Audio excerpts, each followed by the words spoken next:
Okay, let's just get right into it, because a lot of folks are about to make a very, very expensive mistake. We're talking about buying a gaming laptop for, well, probably the most hyped game of all time, Grand Theft Auto 6.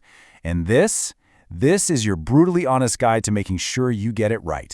So you've got your eye on a shiny new laptop, right? Maybe you even bought one already. You looked at the specs, you're feeling pretty good. But the real question is it actually ready for Vice City? I'm here to tell you, there's a really good chance it's not.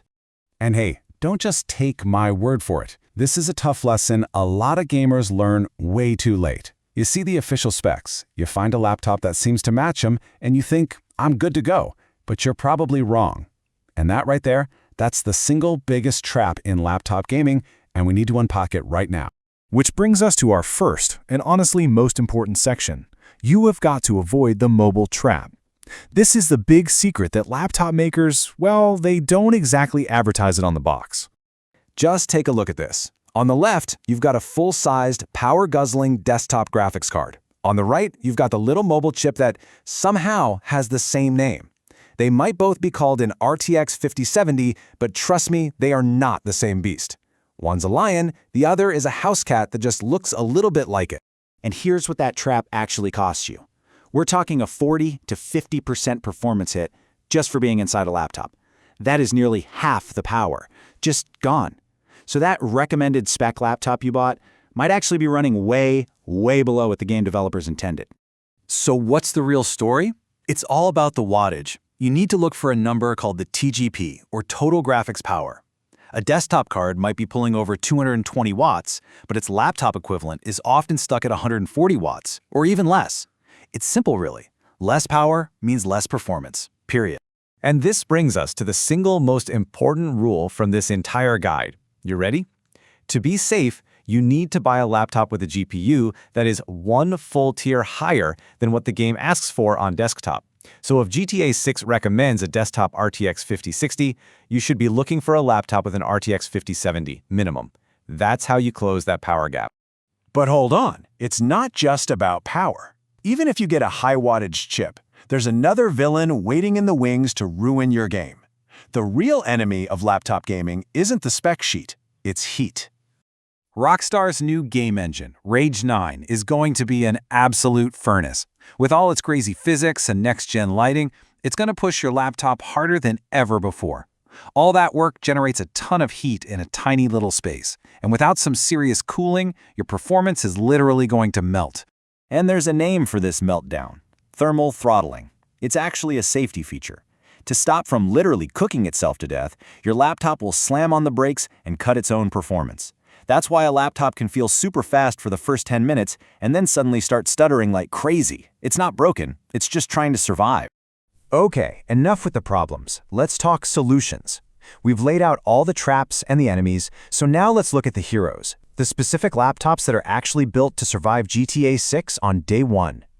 First up, if money is no object, we're in God-tier territory with the Razer Blade 16. This thing is packing a full-power 175-watt RTX 5090. That is as close to desktop performance as you can cram into a backpack. Plus, it's got this insane dual-mode screen. The only catch? Yeah, you're going to need deep, deep pockets for this one. Now for the smart money pick, the one I'd recommend to probably 90% of you watching, the Lenovo Legion Pro 5i. We call this the Value King.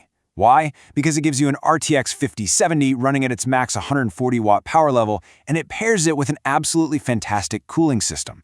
It's not the thinnest or lightest, but it's built to perform without throttle. And what if you're on a tight budget? Meet the budget survivor, the Acer Nitro V16. And let's be brutally honest here. This is the bare minimum. You'll be playing at 1080p, probably on medium settings, and you'll be leaning hard on tech like DLSS to get playable frame rates. That 8 gigs of VRAM is going to be tight, but for under $1,000, it'll get you into Vice City. So let's just put this all on one simple chart.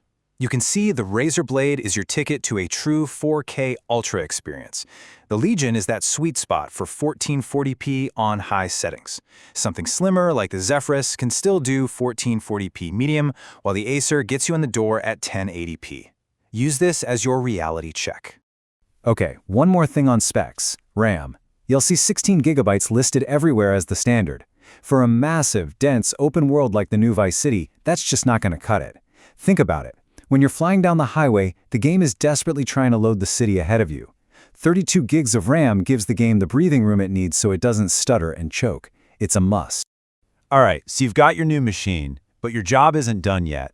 Now we have to talk about how to unlock the performance you already paid for. Here are 3 simple, totally free things you need to do immediately. First, dive into your laptop software and find the DGPU only mode. It's sometimes called a muck switch. This can boost your frame rate by a solid 10 to 15%. Second, turn on G-Sync to smooth everything out. And third, and I can't stress this enough, clean your fans.